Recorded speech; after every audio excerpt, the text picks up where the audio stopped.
ഒത്തിരി സന്തോഷമുണ്ട് ഇന്ന് നമുക്ക് യുവയുടെ മീറ്റിങ്ങിൽ പ്രിയ പ്രൊസീസ് മോള് ഡോക്ടർ പ്രൊസീസ് ഡോണി നമ്മളോടൊപ്പം ജോയിൻ ചെയ്തതിൽ വളരെ സ്നേഹത്തോടു കൂടെ വെൽക്കം ചെയ്യുകയാണ്. പ്രിയ പ്രൊസീസിൽ നമ്മൾ കേൾക്കാൻ പോവുകയാണ്. പ്രൊസീസിൻ്റെ മമ്മി ജീനി ആൻറ്റി നമുക്ക് നേരത്തെ വന്ന് സാക്ഷ്യം പറഞ്ഞിട്ടുണ്ട്. അതുപോലെ തന്നെ ബ്രദർ നമുക്ക് രൂഫസ് വന്ന് സാക്ഷ്യം പറഞ്ഞിട്ടുണ്ട്. അതൊക്കെ ഭയങ്കര ബ്ലസ്സഡ് സെഷൻസ് ആയിരുന്നു.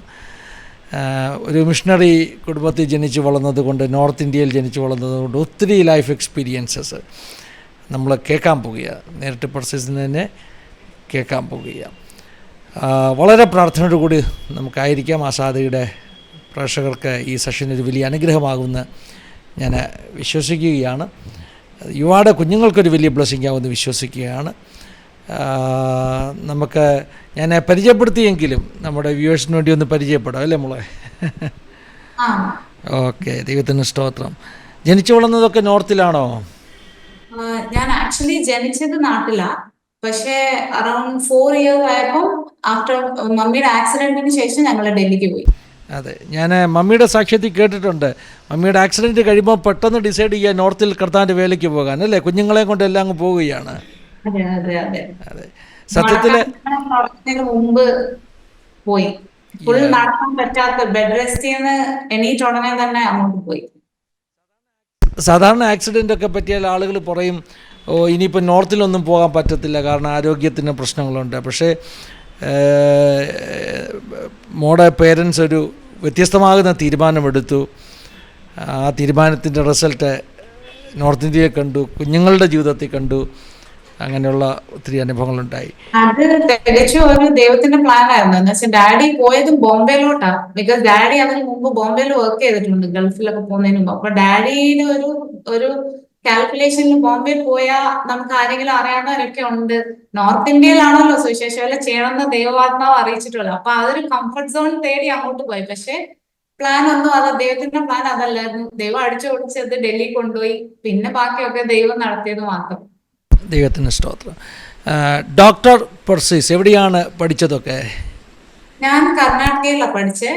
സ്കൂളിംഗ് എല്ലാം ഡൽഹിയിലായിരുന്നു. അത് കഴിഞ്ഞ് പിന്നെ കർണാടകയിൽ 5 years കോഴ്സ് പ്ലസ് ഇന്റേൺഷിപ്പ്. അത് കഴിഞ്ഞ് പിന്നെ മാരേജ് കഴിഞ്ഞ് ചെന്നൈയിലോട്ട് വന്നു. ഇപ്പം ചെന്നൈയിൽ പ്രാക്ടീസ് ചെയ്തു. ശരി, ഹസ്ബൻഡിന്റെ വീട് ചെന്നൈയിലാണോ അന്നേരം? ഹസ്ബൻഡിന്റെ വീട് ചെന്നൈയിലാണ്. അവർ മലയാളികളാണ്. പക്ഷെ ഇവിടെ ഞങ്ങൾ ഡൽഹിയിലായിരുന്ന പോലെ അവർ ഇവിടെയാ. ഹസ്ബൻഡിന്റെ പപ്പ പാസ്റ്ററാ. ഓ ശരി, ദൈവത്തിന് സ്തോത്രം. അപ്പോൾ ഒത്തിരി കാര്യങ്ങൾ നമുക്ക് കേൾക്കാനുണ്ട്. ഇനി ഞാൻ അത്യാവശ്യം ഉണ്ടെങ്കിൽ ഞാൻ ചോദ്യങ്ങൾ ചോദിക്കത്തുള്ളൂ.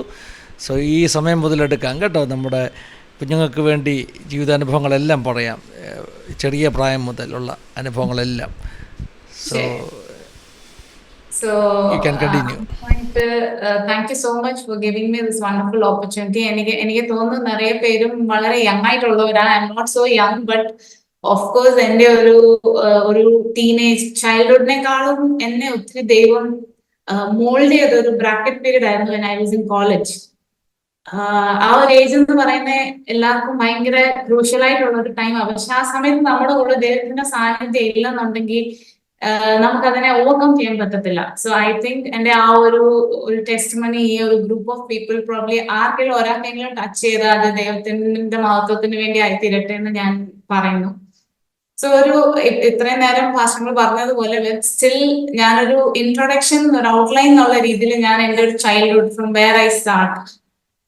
ഞാനൊരു തികച്ചും പെന്തിക്കോസ്ത് പാരമ്പര്യത്തിലുള്ള എന്റെ മമ്മിയുടെ ഫാമിലി ആണെങ്കിലും ഡാഡിയുടെ ഫാമിലി ആണെങ്കിലും അവരൊക്കെ സുവിശേഷ വേലയിലും സുവിശേഷത്തിന് വേണ്ടി നിന്നവരും ഒക്കെയാണ്. അങ്ങനെയുള്ള ഒരു ബാക്ക്ഗ്രൗണ്ടിൽ നിന്നാണ് ഞാൻ അങ്ങനെയുള്ള ഒരു വീട്ടിലാണ് ജനിക്കുന്നത്. സോ സ്പിരിച്വലി പണ്ടെല്ലാവരും പറയുന്ന പോലെ ഭയങ്കര പാരമ്പര്യമൊക്കെ പറയാനുണ്ടെങ്കിലും പക്ഷെ ഞാൻ എപ്പോഴും വിശ്വസിക്കുന്ന ഒരു കാര്യം എന്ന് വെച്ചാൽ ഞാനും ദൈവം തമ്മിലുള്ള ബന്ധം എന്താണ്? നമ്മൾ പുറകിലും നമ്മളെ സപ്പോർട്ട് ചെയ്യാൻ ഒത്തിരി പേര് ഒരു സ്റ്റേജ് വരെ കാണും. പക്ഷെ ഒരു സ്റ്റേജ് കഴിഞ്ഞാൽ അത് പാരന്റ്സ് ആണെങ്കിലും നമ്മുടെ സിബ്ലിങ്സ് ആണെങ്കിലും നമ്മുടെ ഗ്രാൻഡ് പാരന്റ്സ് ആണെങ്കിലും അവരുടെ പ്രാർത്ഥനയുടെ സപ്പോർട്ട് ഓഫ് കോഴ്സ് നമ്മുടെ കൂടെ കാണും. പക്ഷെ അതിനെ ഓവർകം ചെയ്യുക, അതിനെ ചാടിക്കളക്കുക എന്നുള്ളത് ദൈവം നമ്മുടെ കൂടെ ഉണ്ടെങ്കിൽ മാത്രമേ അത് നടക്കത്തുള്ളൂ. സോ അത് കഴിഞ്ഞ ആ ഒരു ചൈൽഡ്ഹുഡ് ഒരു 3.5 years വരെ, എന്റെ 3.5 വയസ്സ് വരെ ഞങ്ങളുടെ ലൈഫിലെല്ലാം കംഫർട്ട് സോൺ ആയിരുന്നു. എന്റെ മമ്മി ഡാഡി ആണെങ്കിലും വെൽ സെറ്റിൽ. അതല്ലാതെ എന്റെ ഡാഡി എപ്പോഴും പറയുന്ന ഒരു കാര്യം ഉണ്ടായിരുന്നു, ഞാൻ ഒത്തിരി ഒത്തിരി ദേവദാസന്മാർ ഇങ്ങനെയൊക്കെ പറഞ്ഞിട്ടുണ്ടെങ്കിൽ പോലും ഡാഡിയുടെ ഒരു തിങ്കിങ് എന്താണെന്ന് ചോദിച്ചാൽ ദൈവ ദൈവവേല എന്ന് പറയുന്നത് സുവിശേഷ വേലയല്ലല്ലോ. ആൾക്കാരെ ദൈവത്തിലേക്ക് നേടുക എന്ന് പറയുന്നത് ഏത് രീതിയിലും ആവാലോ. അപ്പം ഡാഡി കുറച്ച് പാട്ടൊക്കെ പാടുന്നുണ്ട്. അങ്ങനെയൊക്കെ ഉള്ള രീതിയിൽ ദൈവത്തെ സേവിച്ചാൽ മതി, ഫിനാൻഷ്യലി ചേർച്ച് സപ്പോർട്ട് ചെയ്യുക. പക്ഷെ ദൈവം അങ്ങനെയല്ല അവരെ കുറിച്ച് ഉദ്ദേശിച്ചിരുന്നത്. അപ്പൊ അവിടുന്ന് എനിക്കൊരു 4 വയസ്സുള്ള സമയമായപ്പം ക്ലോസ് ടു 4+ ഇയേഴ്സ് ഉള്ളപ്പം ഞങ്ങൾക്ക് ഒരു വലിയൊരു ആക്സിഡന്റ് ഉണ്ടായി. ആ ആക്സിഡന്റിൽ എന്റെ മമ്മിക്കാണ്, ആ ആക്സിഡന്റിന് ഒരു ഭയങ്കര ഒരു ഹിസ്റ്ററി ഉണ്ട് അതിന് പുറകിൽ. പക്ഷെ പ്രോബ്ലി അതിന്റെ മമ്മിയുടെ ടെസ്റ്റ് മണി ആസാദി ടിവിയിൽ തന്നെ ഉണ്ട്, അത് കണ്ടാൽ മനസ്സിലാവും. That's A huge one. അത് പറയുകയാണെങ്കിൽ തന്നെ നമുക്കൊരു ഹോൾ ടെസ്റ്റ് മണി ആവും. സോ അതിനുശേഷം ആ ഒരു ആക്സിഡന്റ് ഉണ്ടായത് ഒരു 6 months മമ്മി ഒരു ഫുൾ ബെഡ് റിഡൻ പേഴ്സൺ ആയിരുന്നു. ആ സമയത്ത് ദൈവാത്മാവ് വീണ്ടും ഡാഡിയോട് സംസാരിച്ചു. അങ്ങനെയാണ് ഡാഡി പറഞ്ഞ പോലെ മുംബൈയിലേക്ക് പോകുന്നതും പിന്നെ അവിടെ നിന്ന് ദൈവം അടിച്ചു പിടിച്ച് ഡൽഹിയിലേക്ക് അയക്കുന്നതൊക്കെ. പക്ഷെ അതിനുശേഷം ഞങ്ങൾ അവിടെ ചെന്ന് സ്കൂളിങ്ങിൽ ചേരുമ്പോൾ, ഫസ്റ്റ് സ്റ്റാൻഡേർഡ് ചേർക്കാൻ വേണ്ടി പോകുമ്പോൾ അൺഫോർച്ചുനേറ്റ്ലി എന്റെ ഒരു ഏജ് അത്ര കറക്റ്റ് അല്ലായിരുന്നു. ഞാൻ ഒരു വയസ്സ് താഴെയായിരുന്നു 1ാം ക്ലാസ്സിൽ ചേരാൻ. സോ എന്നെ തിരിച്ചു വീണ്ടും എന്നെ മാത്രം എന്റെ ഗ്രാൻഡ് പാരന്റ്സിന്റെ അടുത്തോട്ട് വിട്ടു.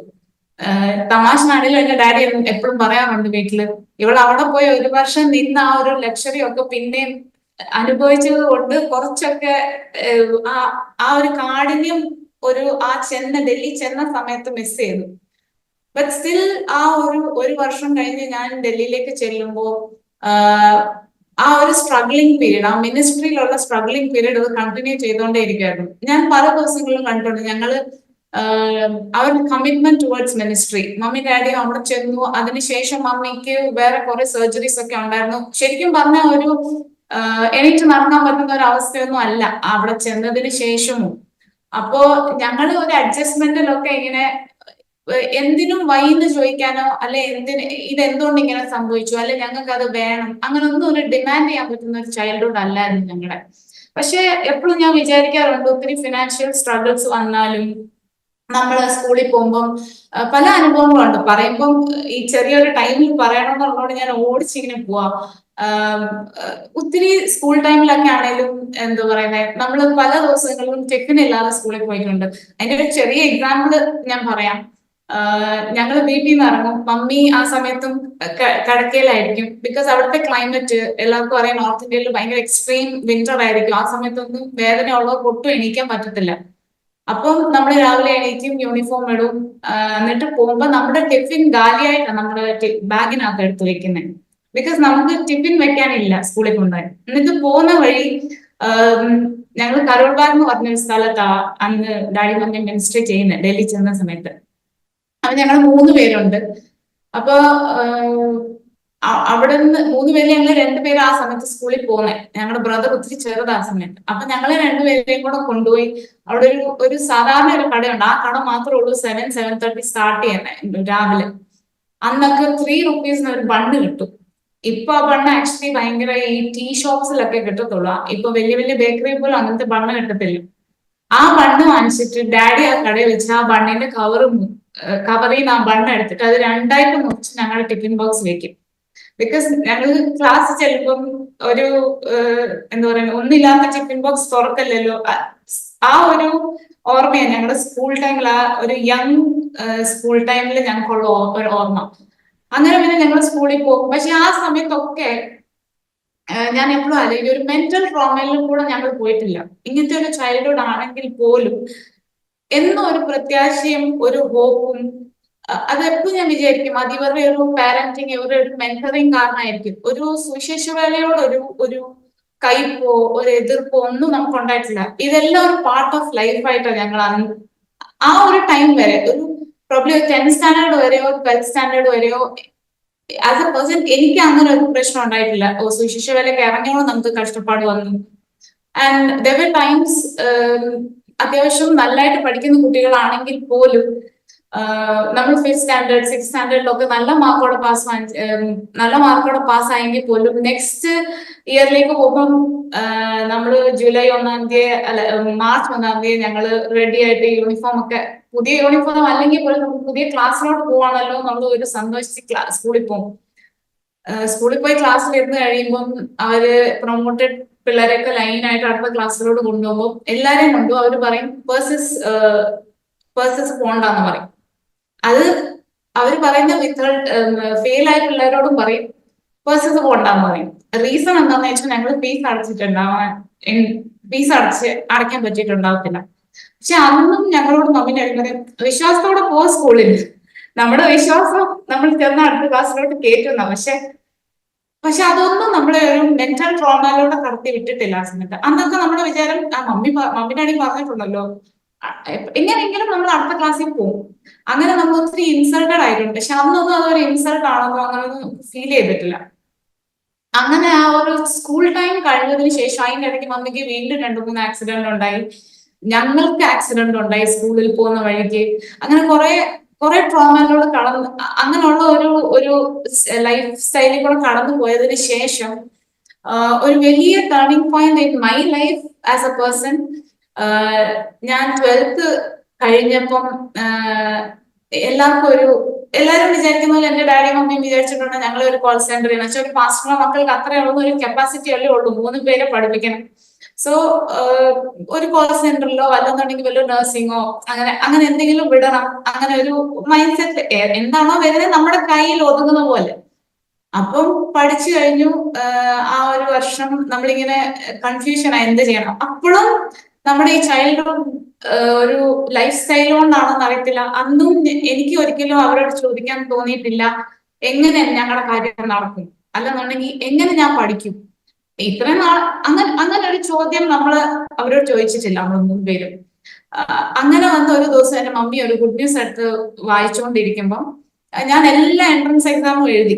എന്നുവെച്ചാ നമ്മൾ ആ എൻട്രൻസ് എല്ലാം എന്റെ ഡാഡി എയിംസിൽ വരെ കൊണ്ടുപോയി എന്നെ കൊണ്ട് എഴുതിച്ചു. അപ്പൊ ഇപ്പൊ ഞാൻ അത് ആലോചിക്കാറുണ്ട്. അതൊക്കെ എന്തൊരു വിശ്വാസമാണ്. എന്ന് വെച്ചാൽ ഇത്രയും വലിയ വലിയ പിള്ളേരുടെ കൂടെ ഒക്കെ പഠിക്കണമെങ്കിൽ ഒരിക്കലും അവരെ കൊണ്ട് താങ്ങാൻ പറ്റുന്നതല്ല. എന്തിനാ ഞാൻ പോയി അന്നത്തെ മെഡിക്കൽ എക്സാംസ് ഒക്കെ എഴുതിയെന്ന് ഇന്നും എനിക്ക് അറിയത്തില്ല. പക്ഷെ ഞാനും പോയി എഴുതി. എന്നിട്ട് റിസൾട്ട് വരുമ്പോൾ ഭയങ്കര കാര്യമായിട്ട് നോക്കും. അങ്ങനെ വന്ന് എനിക്ക് കോമർട്ടിയില് സീറ്റ് കിട്ടി മണിപ്പാൽ യൂണിവേഴ്സിറ്റിയില്. പക്ഷെ ആ നമ്മുടെ ദൈവത്തിന്റെ പ്ലാൻ അതല്ലായിരുന്നു. മെറിറ്റ് കിട്ടിയിട്ട് പോലും എനിക്ക് മണിപ്പാൽ യൂണിവേഴ്സിറ്റി ജോയിൻ ചെയ്യാൻ പറ്റില്ല. ബിക്കോസ് ആ ഇയർ അവിടുത്തെ അഫിലിയേഷൻ അവർ ക്യാൻസൽ ചെയ്തിട്ട് പിന്നെ ആ വർഷം കഴിഞ്ഞപ്പോൾ അവർക്ക് തിരിച്ചവരത് വാങ്ങിച്ചു. പക്ഷെ ആ വർഷം അഫിലിയേഷൻ അവരൊരു ക്വസ്റ്റ്യനബിൾ ഇത് അനൗൺസ് ചെയ്തായിരുന്നു. അപ്പൊ എനിക്ക് ആ കോളേജിൽ ചേർന്ന എന്റെ സർട്ടിഫിക്കറ്റിന് വാല്യൂ കാണുമോ ഇല്ലയോ അങ്ങനെയുള്ള ഒരു കൺഫ്യൂഷൻ ഉണ്ടെങ്കിൽ നമുക്ക് അവിടെ സീറ്റ് കിട്ടിയിട്ടും അവിടെ ജോയിൻ ചെയ്യാൻ ഒരു ധൈര്യമില്ല. അങ്ങനെ ഈ ഗുഡ് ന്യൂസില് മമ്മി ഇതെടുത്ത് വായിക്കുമ്പോൾ അതിനകത്ത് ഒരു കോളേജിന്റെ പേരുണ്ട്. നമുക്കത് അത്ര ഈ പറഞ്ഞല്ലോ ഗൂഗിളോ സെർച്ച് ചെയ്യാനോ അങ്ങനെയൊന്നും നമ്മൾ ചെയ്യത്തില്ലല്ലോ. അങ്ങനെ ആ ഒരു ഗൂഗിളിൽ ഒരാളെ കോണ്ടാക്ട് ചെയ്യാൻ പറഞ്ഞിട്ട് ഇന്നും ആള് ഞങ്ങൾക്ക് സ്ട്രേഞ്ചറാണ്. ഇന്ന് ഞങ്ങൾക്ക് ആളുടെ പേര് അറിയത്തില്ല. അങ്ങനെ ഈ ഗുഡ് ന്യൂസിലെ ഈ നമ്പർ കണ്ട് എന്റെ മമ്മി ഡൽഹിയിൽ ഇരുന്നുകൊണ്ട് വിളിച്ചു. അതൊക്കെ ഞങ്ങൾ ഇരിക്കുമ്പോൾ തന്നെ. അപ്പോഴും ഞാൻ എന്റെ മനസ്സിൽ വിചാരിക്കുന്നുണ്ട് ഇത് എന്തിനാ ചോദിക്കുന്നില്ല എന്തിനാ ഇങ്ങനെ ചെയ്യുന്നേ, ഇത് നമ്മളെ കൊണ്ട് പെട്ടു. പക്ഷെ മനസ്സിൽ ഞാൻ വിചാരിച്ചു ഇത് എന്തിനാ വിളിക്കുന്നത്, നമ്മുടെ കയ്യിൽ പൈസ ഇല്ലല്ലോ ഇപ്പൊ. അങ്ങനെ പിന്നെ ഈ കോൾ ചെയ്തപ്പോ പുള്ളി പറഞ്ഞു ഈ ഡേറ്റിലേക്ക് നിങ്ങൾ നാട്ടിൽ വാ, ഞാൻ നിങ്ങളെ ഈ കോളേജിൽ കൊണ്ട് ചേർക്കാന്ന് പറഞ്ഞു. അങ്ങനെ കേട്ട വാദി കേൾക്കാത്ത വാദി എന്ന് പറയുന്ന പോലെ ട്രെയിൻ ബുക്ക് ചെയ്ത് ഡാഡി ഞാനും കൂടെ നാട്ടിൽ വന്ന് ഈ പുള്ളിയെ കോണ്ടാക്ട് ചെയ്തു. ഈ പുള്ളി വിശ്വാസിയോ ഒന്നും അല്ല. എനിക്ക് തോന്നുന്നില്ല, മമ്മിക്ക് നാട്ടിൽ പോലും പുള്ളിയുടെ പേര് അറിയത്തില്ലായിരിക്കും. അങ്ങനെ പുള്ളി പറഞ്ഞു നിങ്ങൾ ഇങ്ങനെ കാസർഗോഡ് പോകും. അപ്പൊ ഞങ്ങള് വരുന്നത് എന്റെ ഡാഡിയുടെ സിസ്റ്ററിന്റെ വീട്ടിലാണ്.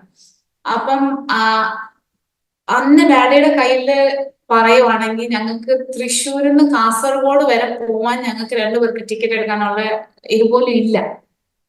അപ്പോഴും നമ്മൾ പോവാന്നുള്ള എല്ലാം പാക്ക് ചെയ്ത് റെഡിയാക്കി വെച്ചിരിക്കുക. എങ്ങനെ പോവോ ഒന്നും അറിയത്തില്ല. അങ്ങനെ ഡാഡി അവിടെ ഇരിക്കുമ്പോ അവിടുത്തെ അങ്കിൾ എന്റെ ഡാഡിയുടെ സിസ്റ്ററിന്റെ ഹസ്ബൻഡ് ഡാഡിയുടെ കയ്യിൽ വളരെ കുറച്ച് ഒരു പൈസ കൊടുത്തിട്ട് പറഞ്ഞു ബാബു എന്തായാലും മോളെ കൊണ്ട് പോയിട്ട് അവിടെ ചെന്നിട്ട് നമുക്ക് ആലോചിക്കാം എന്ന് പറഞ്ഞു. അങ്ങനെ ഞങ്ങൾ അവിടുന്ന് ട്രെയിൻ കയറി കാസർഗോഡ് എത്തിയപ്പം ഈ പറഞ്ഞ ആൾ അവിടെ നിൽപ്പുണ്ട്. ഈ പുള്ളി കണ്ടോടാന്ന് ചോദിച്ചു, പാസ്റ്റർ ആണോ എന്ന് ചോദിച്ചു. അതെ പാസ്റ്റർ ആണെന്ന് പറഞ്ഞു. അങ്ങനെ ഈ കാസർഗോഡ് നിന്ന് ഈ കോളേജ് എന്ന് പറയുന്നത് സുല്യ എന്ന് പറഞ്ഞൊരു കോളേജ്, KVG ഡെന്റൽ കോളേജ് എന്ന് പറഞ്ഞിട്ട് രാജീവ് ഗാന്ധിയിലെ വൺ ഓഫ് ദ ടോപ്പ് കോളേജാണ്. ഇതൊന്നും നമുക്കന്ന് അറിയത്തില്ല. അങ്ങനെ ആ കോളേജിലോട്ട് പോകണം എന്നുണ്ടെങ്കിൽ നമ്മൾ അവിടുന്ന് ഒരു കാറ് പിടിച്ചേ പോകാൻ പറ്റത്തുള്ളൂ. ബിക്കോസ് അതൊരു കർണാടക കേരള ബോർഡറാണ്. അപ്പോ കൂർഗിലോട്ടൊക്കെ പോകുന്ന ഒരു വഴിയാ. അപ്പം നമ്മൾ വേറെ ഒരു മോഡ് ഓഫ് ട്രാൻസ്പോർട്ടും അങ്ങനെ ഈസി ആയിട്ട് അവിടെ ഇല്ല. ഒരു ബസ് കയറി പോകാൻ അങ്ങനെ ഒന്നും അറിയത്തില്ല. അപ്പം അവിടെ നമ്മൾ പോകണമെങ്കിൽ തന്നെ ഒരു ഹ്യൂജ് എമൗണ്ട് ഈ കാറുകാർ വാങ്ങിക്കും. അപ്പൊ ഈ ഡാഡിയുടെ കയ്യിൽ ഉള്ളതിന്റെ ഒരു പകുതി പൈസ ഈ കാറുകാർക്ക് കൊടുക്കണം. പക്ഷെ നമുക്ക് വേറെ ചോയ്സ് ഇല്ല. അങ്ങനെ നമ്മൾ ആ വണ്ടിയിൽ കയറി കോളേജിലെത്തി. കോളേജിലെത്തിയപ്പം നമ്മൾ പേപ്പർ കാര്യങ്ങളെല്ലാം ഉണ്ട്. അതിന്റെ ഓഫീസിലെല്ലാം കൊണ്ട് കൊടുത്തു കഴിഞ്ഞപ്പം അവര് പറഞ്ഞു സീറ്റ് എല്ലാം ഫുള്ളായി, ഇനി അഡ്മിഷൻ ഇവിടെ പാടാ എന്ന് പറഞ്ഞു. അപ്പോ ഞാൻ മനസ്സിൽ വിചാരിച്ചു, ഇത്രയും വിശ്വാസത്തിലൊക്കെ വന്നയാണല്ലോ, എപ്പോഴും കാക്ക വരുന്നുള്ള ഒരു പ്രതീക്ഷ നമ്മുടെ ലൈഫ് സ്റ്റൈൽ നമ്മൾ അങ്ങനെ കണ്ടിട്ടുള്ളത്. പക്ഷെ ആ സമയത്തും പിന്നെ ഡാഡിയുടെ മുഖത്ത് ഭയങ്കര പ്രത്യാശയും ഭയങ്കര വിശ്വാസവും. ഡാഡി പോയി അവരോട് സംസാരിക്കുന്നു എന്ന് പറഞ്ഞാൽ അപ്പൊ ഡാഡിയുടെ കയ്യിൽ 1,00,000 രൂപ വെച്ചിട്ടിരിക്കുന്ന പോലെ ഡാഡി സംസാരിക്കുന്നത്. അപ്പൊ ഞാനും വിചാരിച്ചു ചിലപ്പോ എന്തെങ്കിലും പ്ലാൻ കാണുമായിരിക്കുമോ അന്ന് വിചാരിച്ച് ഞാനും ഓഫീസിലിരിക്കുന്നു. ശരി, ഓക്കെ. അങ്ങനെ അവര് പറഞ്ഞു, ലാസ്റ്റ് പറഞ്ഞു വെയിറ്റിംഗ് ലിസ്റ്റിൽ ഇടാം, ഈ മെറിറ്റിന്റെ മണിപ്പാലിന്റെ റിസൾട്ട് എല്ലാം കാണിച്ചു പറഞ്ഞു. ഓക്കെ, അങ്ങനെയാണെങ്കിൽ ഞങ്ങൾ 100 സീറ്റ്സേ ഉള്ളൂ, പക്ഷെ 106 ഇടാം. 6 പീപ്പിൾ ബാക്ക് ഔട്ട് ആയാൽ നിങ്ങൾക്ക് ഞങ്ങള് ഈ 100th സീറ്റ് തരാന്ന് പറഞ്ഞു. പക്ഷെ നിങ്ങൾ ഇപ്പൊ ഞങ്ങൾക്ക് 15,000 റുപ്പീസ് കെട്ടിവെക്കണം എന്ന് പറഞ്ഞു. അപ്പോ ഡാഡി പറഞ്ഞ ശരി അന്ന് പറഞ്ഞിട്ട് വെളി വന്നു. അപ്പൊ ഈ പുള്ളി പറഞ്ഞു, പാസ്റ്റർ എങ്ങനെ നിങ്ങൾ ഇവിടെ 10,000 15,000 എന്തോ കെട്ടിവെക്കണം, 15 ആണെന്ന് തോന്നുന്നു അന്ന് പറഞ്ഞു. അപ്പം ഡാഡി പറഞ്ഞു ശരി. അപ്പോഴും ഡാഡി ശരി എന്ന് പറയുന്നുണ്ട് പുള്ളിയോട്. അപ്പൊ അവിടെ നിന്നിട്ട് പുള്ളി പറഞ്ഞു, എന്നാ കോളേജൊക്കെ ഒന്ന് പോയി കണ്ടിട്ട് വാ എന്ന് പറഞ്ഞു. അപ്പൊ ഡാഡി വരുന്നു, ഡാഡി എന്നെ കൊണ്ട് കോളേജ് എല്ലാം പോയി കാണിക്കുന്നു, സെമിനാർ ഹോളും എല്ലാം കാണിക്കും. കോളേജൊക്കെ കണ്ടപ്പോ ഞാൻ വിചാരിച്ചു ആ നല്ല രസമുണ്ട്. അങ്ങനെ അതിന്റെ ഫ്രണ്ടില് ഇന്നും ഞാൻ മറക്കാത്ത ഒരു സ്പോട്ട്, ആ കോളേജില് എന്നും ഞാൻ ഓർക്കുന്ന ഒരു സ്പോട്ട്. അതിന്റെ മുമ്പിൽ ഒരു മരമുണ്ട്. സോ ഇതൊരു ബേസിക്കലി ഒരു വലിയ ക്യാമ്പസ്. അവിടെ medical college, engineering college, polytechnic school എല്ലാം ഉള്ള ഒരു college. So hectares of place. So ഡെന്റലിന്റെ ഫ്രണ്ടിൽ ഒരു മരമുണ്ട്. അവിടെ കൊണ്ട് നിർത്തിയിട്ട് എന്നോട് ചോദിച്ചു, നിനക്ക് ഈ കോളേജ് ഇഷ്ടപ്പെട്ടോ? അപ്പൊ ഞാൻ ഡാഡി ഒന്ന് നോക്കി. എന്നുവെച്ചാൽ ഇവര് പറഞ്ഞ കോൺവെർസേഷൻ എല്ലാം ഞാൻ കേട്ടോണ്ടിരിക്കും. അപ്പൊ ഞാൻ പറഞ്ഞു ഇഷ്ടപ്പെട്ടോ എന്ന് ചോദിച്ചാൽ അപ്പൊ എനിക്കൊരു അവിശ്വാസം വന്നു ഡാഡി ഇങ്ങനെ ചോദിച്ചപ്പോ. പക്ഷെ ഡാഡി ചോദിക്കുന്നതിൽ അപ്പോഴും ഭയങ്കര ഉറപ്പില്ല ചോദിക്കുന്നത്, നിനക്ക് ഈ കോളേജ് ഇഷ്ടപ്പെട്ടോ എന്ന് ചോദിച്ചു. ഞാൻ പറഞ്ഞു ഇഷ്ടപ്പെട്ടു, പക്ഷേ എന്ന് പറഞ്ഞു. അതെന്താ ഒരു പക്ഷെ എന്താണെന്ന് ചോദിച്ചു. ഞാൻ പറഞ്ഞു ഡാഡിയുടെ കയ്യിൽ, അപ്പൊ എനിക്കറിയാം ഡാഡിയുടെ കയ്യിൽ എത്ര രൂപയാണ്. ഞാൻ ആ എമൗണ്ട് ഇപ്പൊ ഇവിടെ പറയാൻ കാരണം ഇതിന്റെ പോസ്റ്റ് ടെസ്റ്റിമണിയിൽ അറിയാൻ പറ്റും. അപ്പൊ അന്ന് ഡാഡി എനിക്കറിയാം ഡാഡിയുടെ കയ്യിൽ 2,000 റുപ്പീസേ ഉള്ളൂ. അപ്പം ഇവര് കൊടുത്ത ഇതിനൊക്കെ ഇയർലി നമ്മൾ ഇത്ര എമൗണ്ട് പേ ചെയ്യണം, എല്ലാ സ്കീമെല്ലാം വാങ്ങിച്ചു വെച്ചിട്ടാണ് ഡാഡി എന്നോട് ചോദിച്ചത്. അപ്പൊ ഞാൻ പറഞ്ഞു ശരി, ഓക്കെ. എനിക്ക് അപ്പൊ ഡാഡി പറഞ്ഞു, നിനക്ക് ഇഷ്ടപ്പെട്ടോ ഇല്ലെന്ന് മാത്രം നീ അറിഞ്ഞാൽ മതി, നീ ബാക്കിയുള്ള കാര്യങ്ങളൊന്നും അറിയണ്ടാവും. അപ്പൊ ഞാൻ പറഞ്ഞു ഇഷ്ടപ്പെടായക ഒന്നും ഇല്ലെന്ന് പറഞ്ഞു. അപ്പൊ ഡാഡി മമ്മിയെ വിളിച്ചിട്ട് പറഞ്ഞു, മമ്മി ഡൽഹിയിലാണ്, നമുക്ക് അവളെ ഈ കോളേജിൽ ചേർക്കാമെന്ന് പറഞ്ഞു. അപ്പൊ പിന്നെ ഇവരുടെ കോൺവെർസേഷൻ എനിക്ക് കേൾക്കുന്നുണ്ട്. അപ്പൊ ഡാഡി പറയുന്നുണ്ട് ഇങ്ങനെ ഇത്ര പേ ചെയ്യണം എന്നൊക്കെ പറയുന്നുണ്ട്. ഇതെല്ലാം കഴിഞ്ഞപ്പം ആക്ച്വലി ഞങ്ങൾ ഹെൽപ്ലെസ്സാ. എനിക്ക് തോന്നുന്നു മമ്മി അവിടെ നിന്ന് എന്തോ ഒരു 3,000 നമുക്ക് അറേഞ്ച് ചെയ്യാൻ പറ്റുന്നില്ല ആ എമൗണ്ട്. നമ്മൾ ഇതെല്ലാം ഇങ്ങനെ സംസാരിച്ചുകൊണ്ടിരിക്കുന്ന സമയത്ത് ഈ കൂടെ വന്ന ഈ സ്ട്രേഞ്ചർ, ഈ പുള്ളി വന്നു ഡാഡിയോട് ചോദിച്ചു, പാസ്റ്റർ എന്താ എന്തെങ്കിലും ബുദ്ധിമുട്ടുണ്ടോ എന്ന് ചോദിച്ചു. അതിന്റെ ഇടയ്ക്ക് പുള്ളിക്ക് പോയി ഫുഡെല്ലാം നമ്മൾ വാങ്ങിച്ചു കൊടുത്തു, വന്നു. ബാക്കിയുള്ള ഈ 2,000 കൊണ്ടാണ് ഡാഡി നിൽക്കുന്നു. അപ്പം പുള്ളി പറഞ്ഞു കുഴപ്പമില്ല പാസ്റ്ററെ, മോളുടെ കാര്യം നടക്കട്ടെ എന്ന് പറഞ്ഞു. പുള്ളി ഉടനെ ATM പോയി 10,000 റുപ്പീസ് എടുത്ത് ഡാഡിയുടെ കയ്യിൽ കൊടുത്തു. എന്നിട്ട് പറഞ്ഞു ഇത് പേ ചെയ്യും. അന്നേരം ഡാഡി ആദ്യം പറഞ്ഞു വേണ്ട ബ്രദറെ എന്ന് പറഞ്ഞു. അപ്പം പറഞ്ഞു ഇല്ല, മോളുടെ കാര്യം നടക്കട്ടെ, ഈ സീറ്റ് നമുക്ക് മിസ്സായാൽ പിന്നെ നമുക്ക് കിട്ടത്തില്ല എന്നും പറഞ്ഞ് ഈ ആ പുള്ളി ആ പൈസ എടുത്തിട്ട് പുള്ളി തന്നെ കൊണ്ട് പേ ചെയ്ത് എന്റെ പേര് അവിടെ രജിസ്റ്റർ ചെയ്തു. പക്ഷെ അത് പേ ചെയ്തപ്പോ ഒരു വിശ്വാസം എന്റെ ഉള്ളിൽ വന്നെങ്കിലും എനിക്ക് സ്കീമും ഈ പേപ്പറും ഒക്കെ കണ്ടപ്പോ ഞാൻ വിചാരിച്ചു ഈ ഇനീഷ്യൽ 15,000 പേ ചെയ്യാൻ പറ്റാത്ത ഞങ്ങൾ എങ്ങനെ ഈ 5 വർഷം പഠിച്ചിറങ്ങി. അങ്ങനെ ഞാൻ അതുകൊണ്ട് വീട്ടിൽ വന്നു. പക്ഷെ അന്ന് മുതൽ എന്റെ മനസ്സിലൊരു ഒരു വിശ്വാസം, ഈ കണ്ട വിശ്വാസങ്ങളും ഈ എന്റെ ലൈഫിൽ ഞാൻ കണ്ടു വളർന്ന രീതികളും ഒക്കെ ഞാൻ മനസ്സിലാക്കി. ഇതൊന്നും ദൈവത്തിനെ കൊണ്ട് അസാധ്യമല്ല.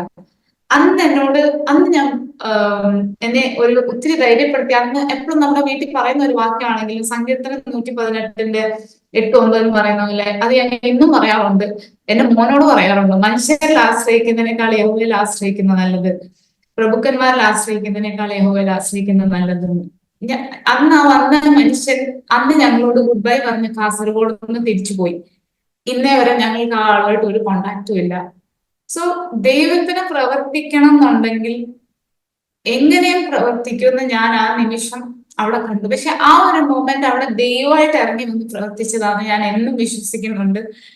അല്ലെങ്കിൽ ഈ ഒരു സ്ട്രേഞ്ചറായിട്ട് തന്നെ ഈ മനുഷ്യനെ ഞങ്ങളുടെ ലൈഫിൽ ഇങ്ങനെ നിർത്തേണ്ട ആവശ്യമില്ല. പക്ഷെ അതൊക്കെ കഴിഞ്ഞ് ഞാൻ പോയി ജോയിൻ ചെയ്തു. പക്ഷെ ഇത്രയും നേരം ഞാൻ പറഞ്ഞതുപോലെ ഇത്രയും ഓഫ് മൈ ലൈഫ്, ആ ഒരു 18 ഇയേഴ്സ് വരെ ഞാനൊരു ഇങ്ങനെ ഒരു സുവിശേഷ വേല ചെയ്തത് കൊണ്ടോ കഷ്ടങ്ങൾ ഉണ്ടായത് കൊണ്ടോ ഒരു മെന്റൽ ട്രോമയിലൂടെ കടന്നു പോയില്ലെങ്കിലും ആഫ്റ്റർ 18 ഇയേഴ്സ് എന്ന് പറയുന്ന ഒരു നോർമൽ ഒരു ഗേൾ ആണെങ്കിലും ബോയ് ആണെങ്കിലും നമ്മൾ നമ്മുടെ പ്രൈഡിനെയും നമ്മുടെ അഭിമാനത്തെയൊക്കെ ആ സമയത്ത് നമ്മൾ ഭയങ്കരമായിട്ട് വിലയിരുത്തുന്ന ഒരു ഏജാണ്. എന്നുവെച്ചാൽ നമ്മളെ ഒരാൾ ഇൻസൾട്ട് ചെയ്യുമ്പോൾ അത് നമുക്ക് ഫീൽ ചെയ്യും, നമ്മളെ ഒരാൾ ഹൈലൈറ്റ് ചെയ്യുമ്പോൾ നമുക്ക് അത് ഫീൽ ചെയ്യും. അങ്ങനെയുള്ള ഒരു ഏജ്, ഒരു വെരി സെൻസിറ്റീവ് ഏജ്, ഒരു ഫേസ് ഓഫ് ലൈഫ് ആയതുകൊണ്ട് ഞാൻ ഭയങ്കരമായിട്ട് ആ സമയത്ത് എനിക്കൊരു ഭയം ഉണ്ടായിരുന്നു, ഞാൻ അവിടെ പോയാൽ എങ്ങനെ സർവൈവ് ചെയ്യും. ബിക്കോസ് ഞാൻ ആ സമയത്ത് തന്നെ ഓറിയന്റേഷന് ഡാഡി വന്നു. അങ്ങനെ ഓറിയന്റേഷൻ വന്നെല്ലാം കഴിഞ്ഞ് ഞാൻ നോക്കുമ്പോൾ എല്ലാം ഭയങ്കര ഹൈഫൈ ഫാമിലീസിൽ നിന്നും NRIs നിന്നും. അപ്പൊ ഞാൻ മനസ്സിൽ വിചാരിച്ചു ഇവരുടെയൊക്കെ മുമ്പിൽ ഞാൻ എങ്ങനെ പിടിച്ചു നിൽക്കും എന്ന് വെച്ചാൽ ഞങ്ങൾ കുഞ്ഞിലെ മുതലേ പറഞ്ഞു പഠിപ്പിച്ചതല്ല, ആ ഒരു രീതിയിലൂടെ ഞങ്ങൾ പഠിച്ചു വന്നൊരു കാര്യമുണ്ട്, ഇല്ലായ്മയിലും വളരെ സന്തോഷത്തോടും ഉള്ളതുപോലെയും ജീവിക്കണം. അത് നമ്മളുടെ ഒരു ടാഗ് ലൈനാണ്. അത് മമ്മി ആണെങ്കിലും ഡാഡി ആണെങ്കിലും പലപ്പോഴും ഞാൻ വിചാരിച്ചിട്ടുണ്ട്, അത് ഇന്ന് വരെ ഞങ്ങൾ ഫോളോ ചെയ്യുന്നുണ്ട്. സോ ഇല്ലെങ്കിൽ ഉള്ള പോലെ ജീവിക്കണം എന്ന് എപ്പോഴും നമ്മൾ ആ ഒരു ട്രെയിനില്. അപ്പൊ ഞാൻ വിചാരിച്ചു ഇവരുടെ മുമ്പ് ഞാൻ എങ്ങനെ പിടിച്ചു നിൽക്കും. അങ്ങനെ ഞാൻ ഫസ്റ്റ് ഇയർ ഫീസ് വലിയ പ്രോബ്ലം ഇല്ലാതെ പേ ചെയ്തു, ബിക്കോസ് ഏർലി സ്റ്റേജിൽ തന്നെ നമ്മൾ പേ ചെയ്യണം. അങ്ങനെ ഞാൻ ഫസ്റ്റ് ഇയർ എക്സാം ഒക്കെ എഴുതി. ആ എക്സാം ഞാൻ നല്ല മാർക്കോടെ ഫസ്റ്റ് ഇയർ ക്ലിയർ ചെയ്ത് കഴിഞ്ഞു. സെക്കൻഡ് ഇയറിലേക്ക് പോയി. സെക്കൻഡ് ഇയറും ഈ പറഞ്ഞ പോലെ നമ്മളെ കൊണ്ട് താങ്ങാൻ പറ്റാത്തതാണെങ്കിലും വളരെ കഷ്ടപ്പെട്ടിട്ടാണെങ്കിലും സെക്കൻഡ് ഇയർ നമ്മൾ എല്ലാം ക്ലിയർ ചെയ്ത് ആ എക്സാംസും കഴിഞ്ഞു.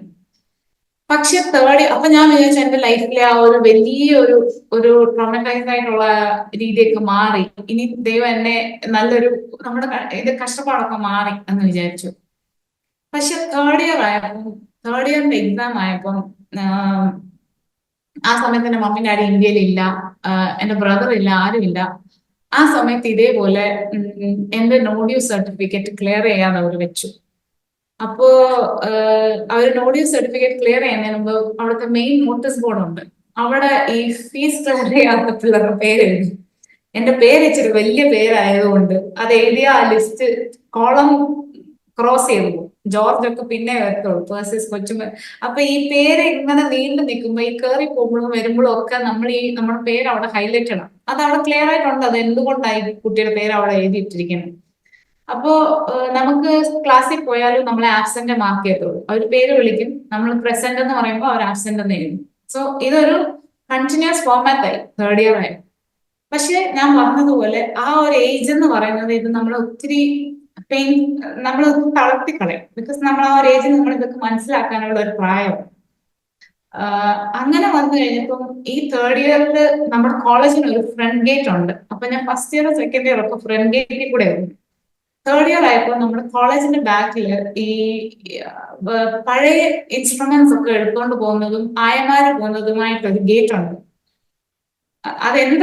അതൊരു ചെറിയ ഗേറ്റ്, അത് നല്ല മീൻസ് സ്റ്റാഫ് ഒന്നും പോകുന്ന ഒരു ഗേറ്റ് ഒന്നും അല്ല, സ്റ്റുഡൻസ് പോകുന്ന മെയിൻ ഗേറ്റ് അല്ല. അപ്പൊ ഞാൻ എന്ത് ചെയ്യുന്ന ചോദിച്ചാൽ എനിക്ക് ക്ലാസ് അറ്റൻഡ് ചെയ്യണം. ബിക്കോസ് അപ്പോഴും എനിക്ക് എന്തോ വിശ്വാസം എന്ന് ചോദിച്ചാൽ എങ്ങനെയാലും ഞാൻ ഫീസ് അടക്കം എങ്ങനെയാലും ഞാൻ എക്സാം എഴുതും. അപ്പൊ എനിക്കിത് പഠിക്കണമല്ലോ, എനിക്കൊരു ട്യൂഷൻ എടുക്കാൻ ഹോസ്റ്റലിലാണ് താമസിക്കുന്നത്. സോ എനിക്ക് വേറൊരു വഴിയില്ല. അപ്പൊ ഞാൻ എങ്ങനെയും പഠിക്കണം, ഞാൻ ക്ലാസ് അറ്റൻഡ് ചെയ്തേ പറ്റത്തുള്ളൂ. ശരി, ക്ലാസ്സിൽ ആ ഒരു ഇൻസൾട്ട് ഒക്കെ ഉണ്ടെങ്കിലും നമുക്ക് അത് അത്രയും ഫീൽ ചെയ്യത്തില്ല. ആ സമയത്ത് ഒരു ഇതില് ദൈവം തന്ന ഒരു കൃപയിൽ ഞാൻ ക്ലാസ് അറ്റൻഡ് ചെയ്യണം. പക്ഷെ എനിക്ക് ഫ്രണ്ട് ഗേറ്റിൽ കൂടി പോയാൽ എന്നെ സ്റ്റാഫ് കാണും, അല്ലെ ആരെങ്കിലും ഈ മാനേജ്മെന്റിൽ ആൾക്കാർ കാണും. അപ്പം നമ്മുടെ പേരിൽ ലിസ്റ്റിലുള്ള കുട്ടികൾ അവിടെ വരാൻ അവരത്ര അലൗഡ് അല്ല. ഈ അപ്പൊ ഞാൻ ഈ കോളേജ് തുടങ്ങുന്ന 8 മണിക്ക്. അപ്പം എല്ലാ പിള്ളേരും 8 മണിക്ക് വരുന്നതിന് മുമ്പേ ഞാൻ ബ്രേക്ക്ഫാസ്റ്റും കഴിക്കത്തില്ല. ഞാൻ ക്ലാസ്സിൽ നിന്ന് ഇറങ്ങി, ഹോസ്റ്റലിൽ നിന്ന് ഇറങ്ങി 7:45 ആകുമ്പോഴത്തേക്കും ഈ കോളേജിന്റെ ബാക്ക് ഗേറ്റിൽ കൂടെ ഈ ആയമാരൊക്കെ കയറുന്ന വഴി കയറി ആരും കാണാതെ ക്ലാസ്സിൽ പോയിരിക്കും. ബിക്കോസ് എനിക്ക് ക്ലാസ് മിസ് ചെയ്താൽ അത് ലോസ് ആണ് എനിക്ക്. അങ്ങനെ ഞാൻ ക്ലാസ്സിൽ പോയിരിക്കുമ്പോൾ ഇവര് പേര് വിളിക്കും. അപ്പോഴും ഞാൻ ഫസ്റ്റ് ബെഞ്ചിലാണ് പോയിരിക്കും, ബിക്കോസ് എനിക്ക് നോട്ട്സ് ഒന്നും മിസ് ആവാതിരിക്കും. അപ്പം ക്ലാസ്സിൽ പോയി കഴിഞ്ഞാൽ സ്റ്റാഫിന് അറിയാം, ഓക്കെ ഈ സ്റ്റുഡന്റ് ഇങ്ങനെ ഒരു സിറ്റുവേഷനെ കൂടെ കടന്നു പോകുന്നുണ്ട്, പക്ഷെ ഇതാ സിറ്റുവേഷൻ. സോ അവരങ്ങനെ ഒന്നും പറയത്തില്ല. മാനേജ്മെന്റ് കാണുമ്പോഴാണ് നമുക്ക് പ്രോബ്ലം. അങ്ങനെ ഞാൻ തേർഡ് ഇയർ ഫുൾ അങ്ങനെ ചെയ്തതിന് ശേഷവും അപ്പോഴും എന്റെ വിശ്വാസം എക്സാം ടൈം ആകുമ്പോഴത്തേക്കും ഞാൻ എല്ലാം റെഡി ആവും എന്നൊക്കെയുള്ള രീതിയിൽ ഇരിക്കുക. അങ്ങനെ എക്സാമിന്റെ ഡേറ്റ് ആയി.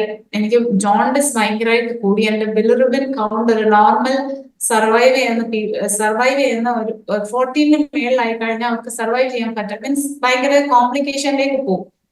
ഞാൻ 12 വരെ എത്തി.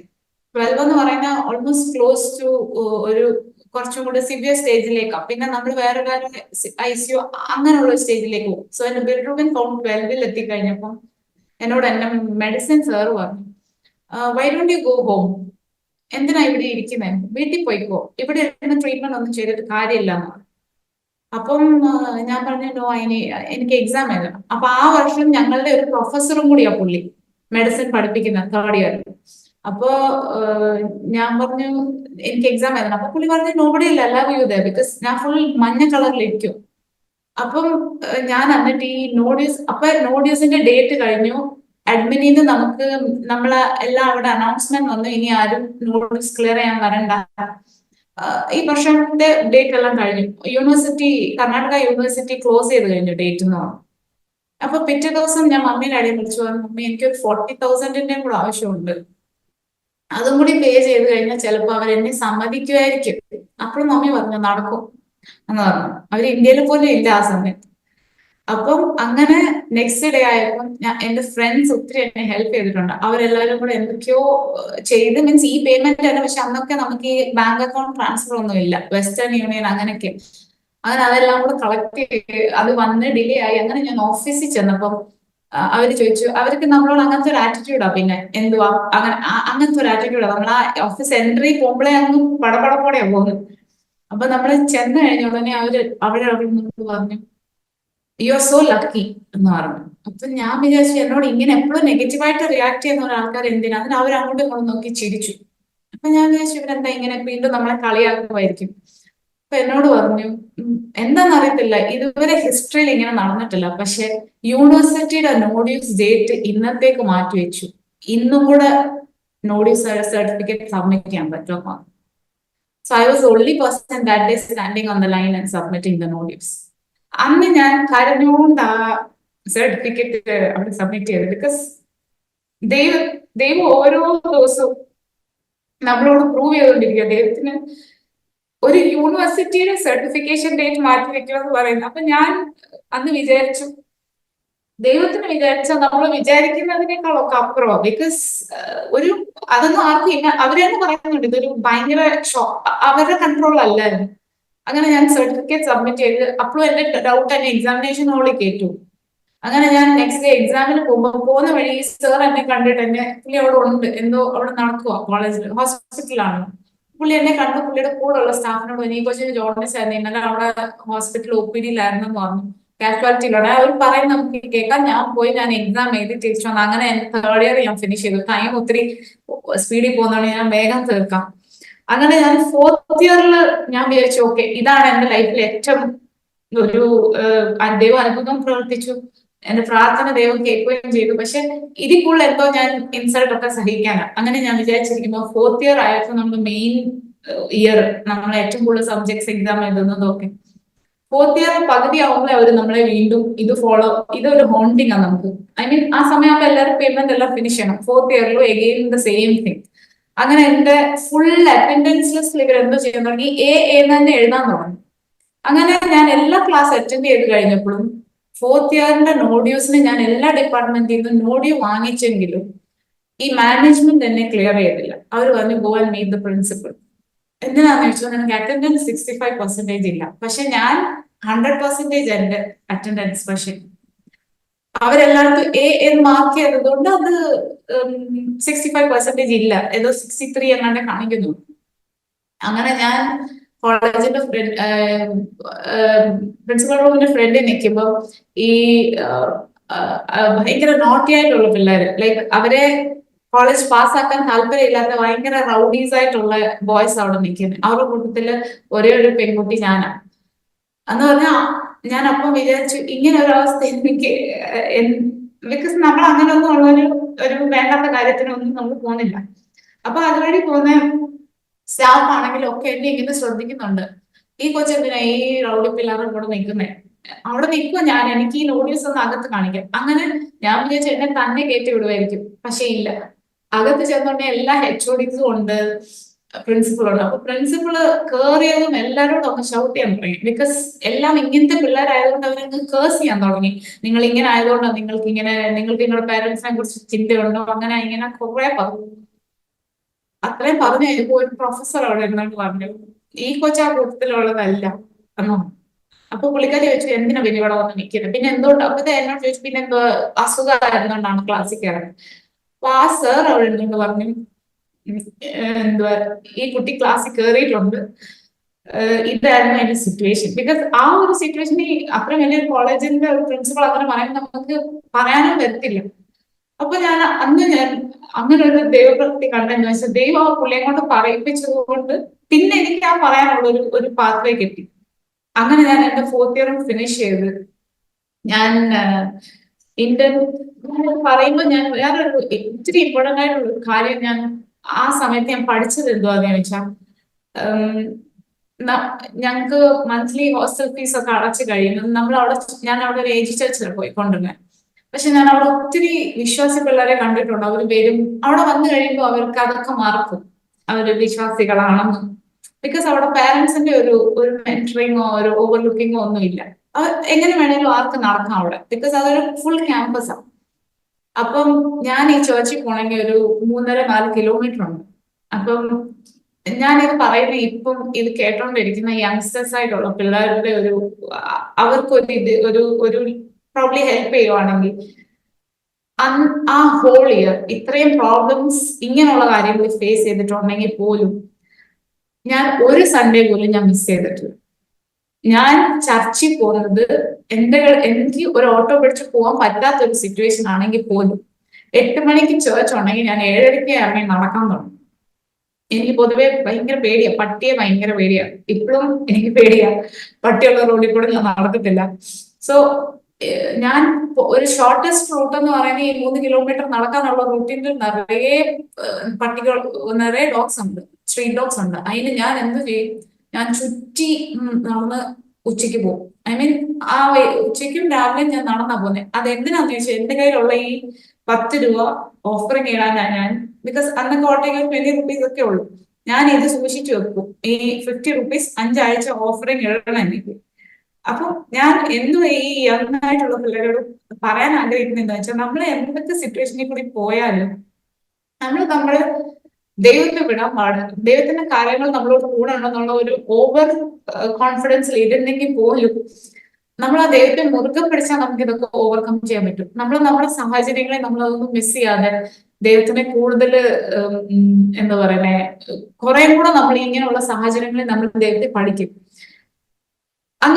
അങ്ങനെ ഞാൻ ആ ഫോർത്ത് ഇയർ ഫിനിഷ് ചെയ്തു, നല്ല മാർക്കോടെ പാസ്സായി കഴിയുമ്പോൾ വീണ്ടും നമ്മുടെ ഇന്റേൺഷിപ്പ് നമ്മൾ ഇതേ പ്രോസസ്സാണ്, പേയ്മെന്റും കാര്യങ്ങളൊക്കെ. അങ്ങനെ ഞാൻ എന്റെ ഇന്റേൺഷിപ്പ് ഒരു 6 മന്ത്സ് ലേറ്റ് ആയിട്ടാണ് ഞാൻ പോയി ജോയിൻ ചെയ്തത്. പക്ഷെ ആ ജോയിൻ ചെയ്യുന്ന സമയത്ത് ഞാൻ ദൈവത്തോട് ചോദിച്ചു, ദൈവം 4 വർഷം ഞാൻ ഇങ്ങനെ കടത്തി വിട്ടു, ഈ 5ാമത്തെ വർഷവും ഞാൻ പഠിച്ചു പാസ്സായി ഡോക്ടർ ആയി കഴിഞ്ഞു, പക്ഷെ എനിക്ക് ആ ഇന്റേൺഷിപ്പ് പോലും ഫിനിഷ് ചെയ്യാൻ പറ്റുന്നില്ലല്ലോ എന്ന് ഞാൻ ചോദിച്ചു. ആ സമയത്ത് ഞാൻ ദൈവത്തോട് ചോദ്യം ചോദിക്കാൻ തുടങ്ങി, എന്നിട്ട് ഞാൻ അന്നത്തെ എന്റെ ഒരു വിശ്വാസത്തിന്റെ ഒരു ഇതിലാണോന്ന് അറിയത്തില്ല. ഞാനൊരു ബുക്ക് എടുത്തു. അന്ന് ഞാൻ ഡൽഹിയിലാണ്, കോളേജിൽ പോകാൻ പറ്റത്തില്ല. ഞാൻ ബുക്ക് എടുത്തിട്ട് ഫുൾ ഒരു ചെറിയ ഡയറി എടുത്തിട്ട് ഞാൻ എഴുതാൻ തുടങ്ങി. എനിക്ക് ഇത്ര, ഐ വോണ്ട് സോ മച്ച്, ഇത്ര പൈസ എന്നാണ് എനിക്ക് ഫീസ് ആണ്. അപ്പൊ ഞാൻ അതിന് എത്ര സീറോ ഉണ്ടോ അത് ഇൻറ്റു 100, അങ്ങനെ ഒരു കാൽക്കുലേഷൻ എന്ന് പറഞ്ഞാൽ അത്രയും ഞാൻ പ്ലസ് ചെയ്ത് വരുമ്പോ എന്റെ ഫീസിന്റെ എമൗണ്ട് ആവും. അപ്പൊ ഒരു എംപോസിഷൻ എഴുതുന്ന പോലെ, ഒരു വാശി പുറത്ത് എന്നെ അനുഗ്രഹിച്ചിട്ടല്ലാതെ ഞാൻ നിന്നെ വിടില്ല എന്ന് പറഞ്ഞ പോലെ ഞാൻ അത് ഇരുന്ന് എഴുതി എഴുതി എഴുതി എഴുതി എഴുതി. ഇത് എന്റെ മമ്മിക്കോട് അടിക്കും പോലും അറിയത്തില്ല. ഇത് ഡൽഹിയിലുള്ള സമയത്താണ്, ഭയങ്കര വിന്റർ ടൈമിൽ. അന്നിട്ട് ഞാൻ എഴുതിട്ട് ഈ ബ്ലാങ്കറ്റിന്റെ അടിയിൽ ഇട്ട് വെക്കും. എന്ന് വെച്ചാൽ ആരും കാണരുത്. എന്ന് വെച്ചാൽ എന്റെ ഫ്രണ്ട്സ് ഒക്കെ ഓൾറെഡി 3 to 4 months ഇന്റേൺഷിപ്പ് കഴിഞ്ഞു. അങ്ങനെ ഞാൻ ഇത് മുഴുവൻ എഴുതി. അപ്പോഴും എന്റെ വിശ്വാസം എന്ന് വെച്ചാൽ, ഞാൻ എല്ലാവരും ഒരു പ്രാവശ്യമല്ലേ ദൈവത്തോട് എനിക്കൊരു ആവശ്യമാണെന്ന് പറയുന്നുള്ളൂ. ഞാൻ 100 times എഴുതുമ്പോ എനിക്കായിരിക്കുമല്ലോ പ്രയോറിറ്റി. ആ ഒരു ഏജിലെ എനിക്ക് ദൈവത്തിലുള്ള ഒരു വിശ്വാസം. പക്ഷെ ഞാൻ ഇന്നും വിശ്വസിക്കുന്നു, ദൈവം നമ്മുടെ വിശ്വാസത്തെ അല്ല അടക്കും, നമ്മുടെ ആഗ്രഹത്തെ മനസ്സിലാക്കി ദൈവം അവിടെ പ്രവർത്തിക്കും. അങ്ങനെ എന്റെ ആ ഒരു 5th year കുറച്ച് സ്ട്രഗ്ലിംഗ് ആയിരുന്നെങ്കിലും ഞാനത് നല്ല രീതിയിൽ ഫിനിഷ് ചെയ്തു. കഴിഞ്ഞ ഉടനെ ആ 5th yearൽ ഞാൻ പലപ്പോഴും വിചാരിച്ചിട്ടുണ്ട്, എങ്ങനെയായിരിക്കും ഞങ്ങളുടെ ഫ്യൂച്ചർ, എങ്ങനെ ഞങ്ങളെ മമ്മിക്കും ഡാഡിക്കും ഞങ്ങളെ അയക്കാൻ പറ്റും വേറൊരിടത്തോട്ട്. പക്ഷെ അതൊക്കെ വളരെ അത്ഭുതകരമായി ദൈവം പ്രവർത്തിച്ചു. അതൊക്കെ പറയാൻ പോകണമെങ്കിൽ ഒത്തിരി വലിയൊരു ഇതാവും.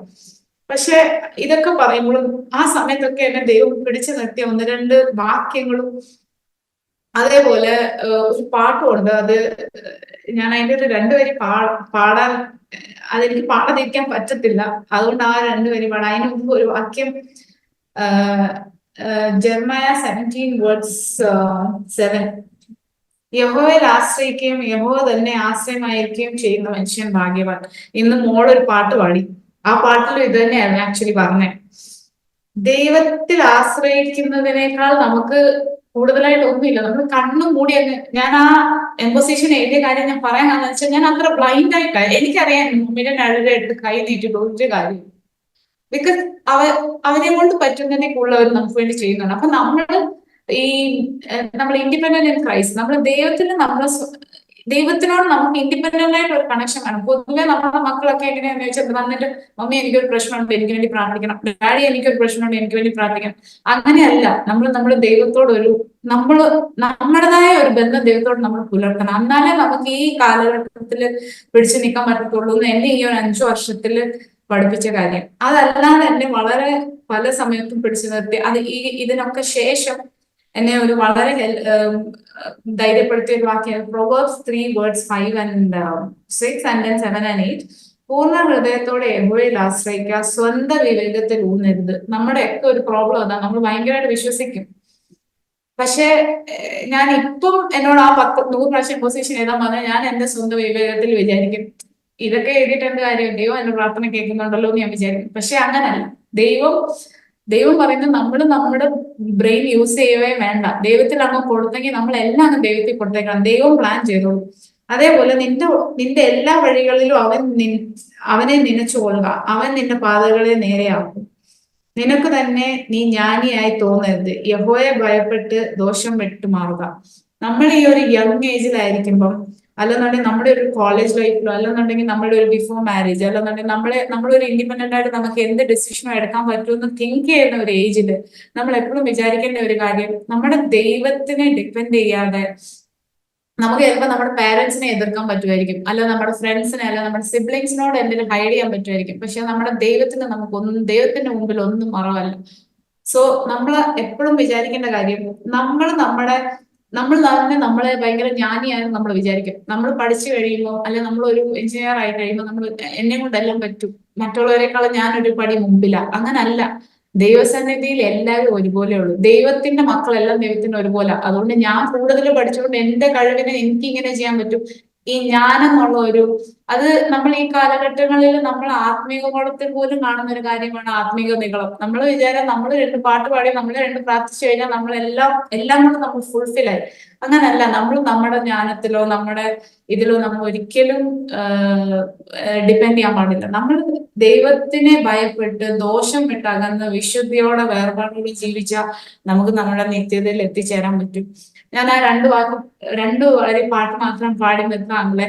എന്നെ കൊണ്ട് ഈ ഒരു ടൈമിനുള്ളിൽ പറയാൻ പറ്റുള്ളൂ. ഒത്തിരി കാര്യങ്ങൾ എനിക്ക് ഷെയർ ചെയ്യാനുണ്ടെങ്കിലും ഉറപ്പായിട്ടും എനിക്ക് തോന്നുന്നു എന്റെ ഈ ഒരു ചെറിയ ഒരു ടെസ്റ്റ് മണി കേട്ടോണ്ടിരിക്കുന്നവർക്ക് ഹെൽപ്ഫുൾ ആയിരിക്കും. ഞാൻ ആ പാട്ട് മാത്രം പാടി ക്ലോസ് ചെയ്യാം. ഇതെന്റെ ഈ പാട്ട് ഞാൻ പാടാൻ കാരണം പഴയ പാട്ടാ, പക്ഷെ അന്നും ഇന്നും അന്നെന്റെ ഒരു ചെറിയൊരു എയർപോർട്ടും ഐപോഡോ എന്ന് പറഞ്ഞ സാധനം ഉണ്ടായിരുന്നു. അത് ഞാൻ ഈ ചെവിയിലിട്ട് എപ്പോഴും ഇത് കേൾക്കും. അങ്ങനെ എന്റെ റൂംമേറ്റ്സ് എന്നോട് ചോദിക്കും, നീ എപ്പോഴും എന്തോ ഈ കേട്ടോണ്ടിരിക്കുന്നത്? അങ്ങനെ എന്റെ റൂംമേറ്റ്സ്, എന്റെ പേര് മുസ്ലിംസ് ആയിരുന്നു, അവർക്കും ഈ പാട്ട് അറിയാം. എന്ന് വെച്ചാൽ ഞാൻ ഇത് 24/7 ഇത് ഞാൻ പാടിക്കൊണ്ടാണ്. അതിന്റെ ഒരു സ്റ്റാൻസ് ഒരു കോറസ് മാത്രം ഞാൻ വിടണം. ബഹുദൂരം ബലം നീ നടത്തി ബഹുദൂരം മുന്നോട്ടു ബലം നീ നടത്തി തളർന്നോരോ നേരത്തിലെല്ലാം തവ കരങ്ങൾ ആശ്വാസമായി തളർന്നോരോ നേരത്തിലെല്ലാം തവ കരങ്ങൾ ആശ്വാസമായി വന്ന വഴികൾ ഒന്നോർത്തിടുമ്പോൾ ഇന്നയോളം നടത്തിയ നാദ വന്ന വഴികൾ ഒന്നോർത്തിടുമ്പോൾ ഇന്നയോളം നടത്തിയ നാദ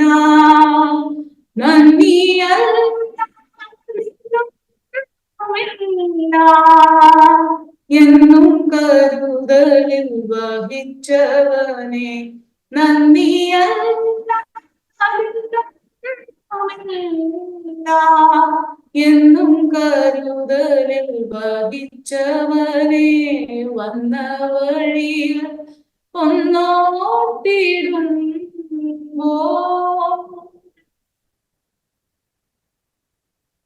ഞാൻ ആദ്യം പറഞ്ഞിരുന്നു ആ 2000-ന്റെ ഒരു നമ്പറിന്റെ പാടിപ്പാണെന്ന് ബ്ലോഗത്തെ.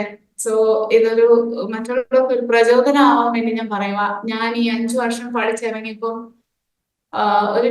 ഒരു approximate what we paid was around 20 lakhs.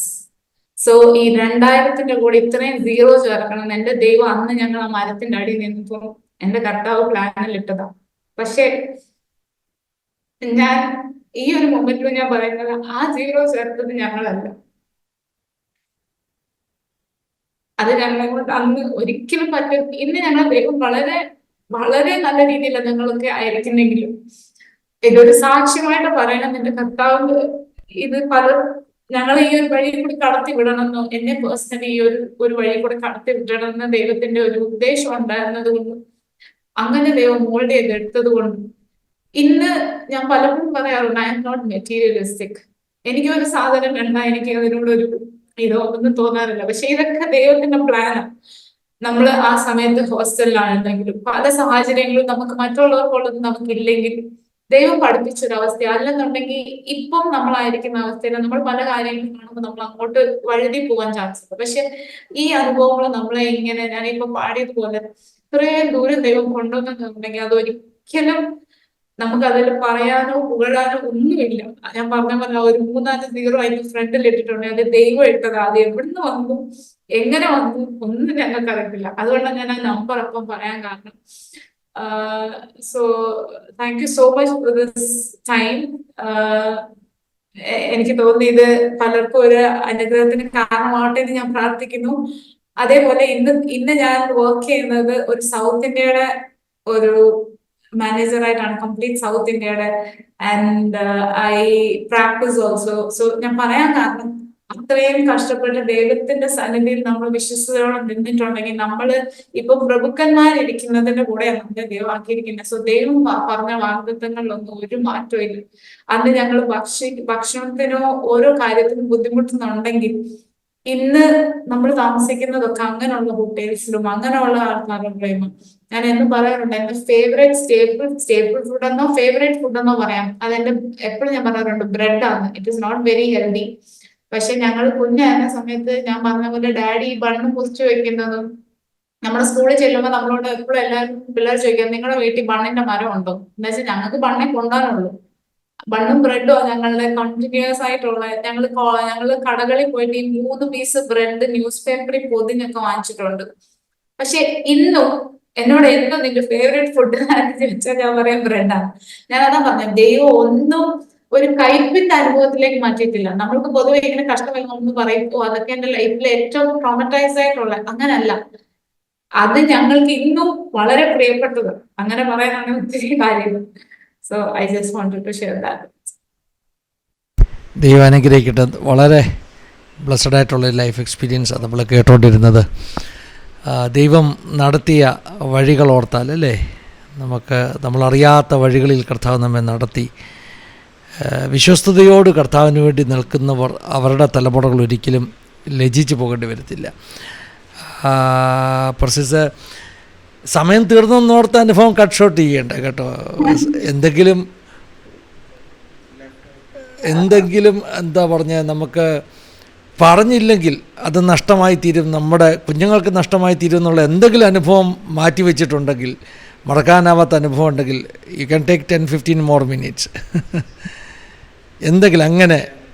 കാരണം സമയം കുറവുണ്ട്, 10 മണിക്ക് തീർക്കണം എന്നുള്ള ചിന്ത കൊണ്ടാണെങ്കിൽ അത് നമ്മൾ അങ്ങനെ ഒരു പാസ്റ്റർ മക്കളായതുകൊണ്ട് നമ്മൾ കണ്ടിങ്ങനെ വന്നത് കൊണ്ട് ആ ഒരു ടൈമിങ് ഭയങ്കര ശ്രദ്ധിച്ചോണ്ടിരുന്നു. അത് ഇങ്ങനെയുള്ള പല അനുഭവങ്ങളും ഉണ്ടല്ലോ. ലൈക്ക് നമ്മള് സുവിശേഷ വേലയിലായിരുന്ന സമയത്ത് എനിക്ക് ഓർമ്മയുണ്ട്, മമ്മി പല പ്രാവശ്യം വീണിട്ടുണ്ട്.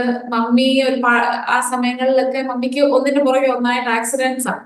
അപ്പം നമ്മുടെ വീട്ടിൽ ഇതേപോലെ ഒരു അവസ്ഥ, ഒരു സിറ്റുവേഷൻ വന്നപ്പോ നമ്മള് തമാശ പറയുമായിരുന്നു, ഞാൻ അന്ന് കുറച്ചും കൂടെ ടോക്കറ്റീവാണ്, കുറച്ചുകൂടെ അല്ല, ഞങ്ങൾ 3 പേരില് ഞാൻ കുറച്ച് സംസാരിക്കുന്ന ആളായിരുന്നു. അപ്പൊ ഞാൻ പറയുന്നത്, എല്ലാവർക്കും കാക്കയെ കൊണ്ട് ഏലിയാവിനെ പൂറ്റി എന്നൊക്കെ പറയുന്നുണ്ട്, നമുക്കെന്താ കാക്ക വരാത്തെ എന്ന് ഞാൻ ചോദിക്കുവായിരുന്നു അന്നത്തെ എന്റെ ഒരു വയസ്സില്. അപ്പം ഞാൻ ഇന്ന് ഓർക്കുന്നുണ്ട്, ഇങ്ങനൊക്കെ പറഞ്ഞ് നമ്മളിരിക്കുമ്പോ മമ്മി ഡാഡി അപ്പോഴും ഞങ്ങൾ കാക്ക വരും, അവരപ്പോഴും നമ്മൾക്ക് ആ ഒരു വിശ്വാസം വിട്ടിട്ടുള്ള ഒരു കാര്യങ്ങളും പറയാറില്ല. അപ്പം ഒരു ദിവസം ഞങ്ങൾ ഇതുപോലെ വളരെ ബുദ്ധിമുട്ടിലൂടെ കടന്നു പോയിക്കൊണ്ടിരിക്കും. ആക്ച്വലി പറയുവാണെങ്കിൽ നമുക്ക് ഫുഡിന് പോലും ഒരു ബുദ്ധിമുട്ടുള്ള സമയത്ത് നമ്മുടെ നമുക്ക് ആരും ലെറ്റർ അയക്കാനില്ല, നമുക്കാരും അങ്ങനെ ഒന്നും നമുക്ക് സെൻഡ് ചെയ്യാനൊന്നും ഇല്ല. ആ സമയത്തൊക്കെ ലെറ്റർ ആണോ.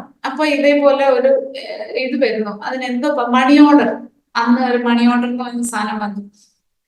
അത് ഈ പറഞ്ഞ പോലെ അത് വരുമ്പോ നമുക്ക് അറിയത്തില്ല അത് ആരാ എന്തുവാന്ന്.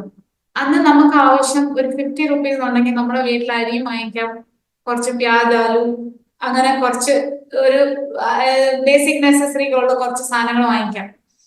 അപ്പം ഈ ഇത് വന്ന ഉടനെ ഇത് കറക്റ്റ് 50 റുപ്പീസാണ്. എന്റെ ഒരു അറിവ് തെറ്റല്ല എന്നുണ്ടെങ്കിൽ ഇത് നമ്മൾക്ക് അയക്കുന്നത് ഒരു മെന്റലി വളരെ ഫിറ്റ് ആയിട്ടുള്ള ഒരു പേഴ്സൺ ഒന്നും അല്ല. ഈ 50 റുപ്പീസിന്റെ മണി ഓർഡർ പിന്നെ ഞങ്ങളുടെ ആ ഒരു പ്രോബ്ലി ഒരു 4 to 5 months അല്ലെന്നുണ്ടെങ്കിൽ അത് ഒരു വർഷമാകുമ്പോൾ എനിക്ക് അത്രയും ക്ലാരിറ്റിയിൽ ഓർമ്മയില്ലെങ്കിലും നമ്മുടെ ആ ഒരു നീഡ് തീരുന്നവരെ ഈ 50 റുപ്പീസ് എല്ലാ മാസവും വരും. അപ്പം ഞാൻ വിചാരിച്ചിട്ടുണ്ട്, ദൈവം ഏലിയാവിനെ കൊണ്ട് കാക്കയെ കൊണ്ട് ഏലിയാവിനെ പോറ്റിയ പോലെ ഞങ്ങളെ പോറ്റുന്നില്ലല്ലോ എന്ന് ഞങ്ങൾ അവിടെയും ദൈവം നമ്മുടെ വിശ്വാസത്തിനെ, ഞാൻ പറഞ്ഞത്, നമ്മള് എത്രത്തോളം നമ്മൾ സിൻസിയറായിട്ട് ഫെയ്ത്ത്ഫുൾ, നമുക്ക് ദൈവത്തിൽ വിശ്വാസം ഉണ്ടോ, ആ ട്രസ്റ്റ് ഒരിക്കലും ദൈവം ബ്രേക്ക് ചെയ്യാൻ സമ്മതിക്കത്തില്ല. ദൈവത്തിന്റെ മക്കളെ, ദൈവം സ്നേഹിക്കുന്ന മക്കളെ ദൈവം ഒരിക്കലും ആ ട്രസ്റ്റ് ബ്രേക്ക് ചെയ്യാൻ സമ്മതിക്കത്തില്ല.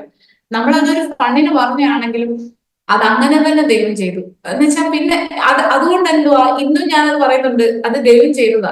പക്ഷെ നമ്മുടെ ആ ഒരു സ്റ്റേജ് കഴിഞ്ഞെന്ന് പറഞ്ഞപ്പോ ആ കാക്കയുടെ വരവ് നിന്നു. ആ 50 പിന്നെ വന്നിട്ട്, ആ 50 പിന്നെ വന്നിട്ടില്ല. അത് ഞങ്ങൾ എപ്പോഴും പറയാറുണ്ട്. ഓരോ സിറ്റുവേഷൻ, ഞങ്ങൾ ബുക്സ് ആണെങ്കിലും, ഞാനിപ്പോ പറഞ്ഞതുപോലെ കോളേജില് ഫസ്റ്റ് ഇയറിൽ നമ്മൾക്ക് ലൈബ്രറി പോസ്റ്റിംഗ് വളരെ മാൻഡേറ്ററി. ഫസ്റ്റ് ഇയറിൽ നമ്മള് ലൈബ്രറിയിൽ പോയിരുന്ന് പഠിക്കണം.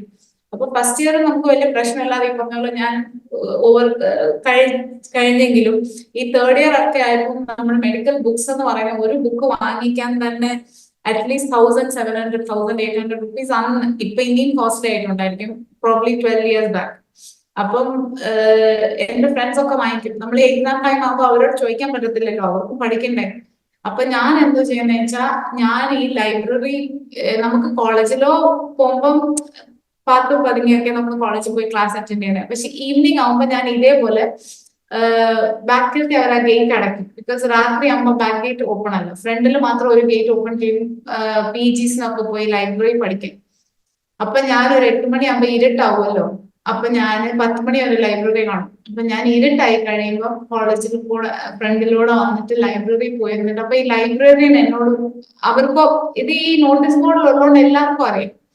അപ്പം ഈ ലൈബ്രറി പോയിരുന്ന് അപ്പോഴൊക്കെ ഞാൻ ആ ലൈബ്രറി കയറുമ്പോഴും ഞാൻ കർത്താവ് എന്നെ ആരും കാണാൻ, അപ്പോഴും ഞാൻ പ്രാർത്ഥിച്ചോണ്ടൊക്കെ ഇരുന്നേ. എന്നെ ആരും, എനിക്ക് എല്ലായിടത്തും വിളിക്കാൻ എന്റെ ദൈവത്തെ മാത്രമുള്ളായിരുന്നു ആ സമയത്ത്.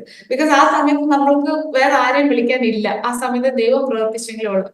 അത് ഞാൻ പറയാൻ കാരണം എന്താ വെച്ചാൽ നമ്മളുടെ ഇപ്പൊ അങ്ങനെയുള്ള സാഹചര്യങ്ങൾ ഇല്ലെങ്കിൽ പോലും ചിലര് കാണും നമ്മളെ കൊണ്ട് അഫോർഡ് ചെയ്യാൻ പറ്റത്തില്ലായിരിക്കും ബുക്സ് വാങ്ങിക്കാനും. പക്ഷെ ദൈവം നമുക്ക് എന്തെങ്കിലും ഒരു വഴി കാണിച്ചു തരും. സോ നമ്മൾ വിശ്വസിച്ച് അതിന് ഇറങ്ങിയിട്ടുണ്ടെന്നുണ്ടെങ്കിൽ, ഈ പറഞ്ഞ പോലെ ഒരു 3-0 അതിന്റെ ഫ്രണ്ടിൽ ചേർക്കാൻ ദൈവത്തിന് പറ്റുന്നുണ്ടെങ്കിൽ എല്ലാത്തിനും ഉള്ള വഴികൾ തുറക്കാൻ ദൈവത്തിന് പറ്റും. സോ ആ ഒരു കോളേജ് ടൈമിൽ ഞാൻ പലപ്പോഴും മനസ്സിലാക്കിയ ഒരു കാര്യം എന്താ വെച്ചാൽ, ബിലീവ് ബ്ലൈൻഡ്ലി. നമ്മൾ ദൈവത്തിനെ ബ്ലൈൻഡായിട്ട് ബിലീവ് ചെയ്യാൻ പഠിക്കണം.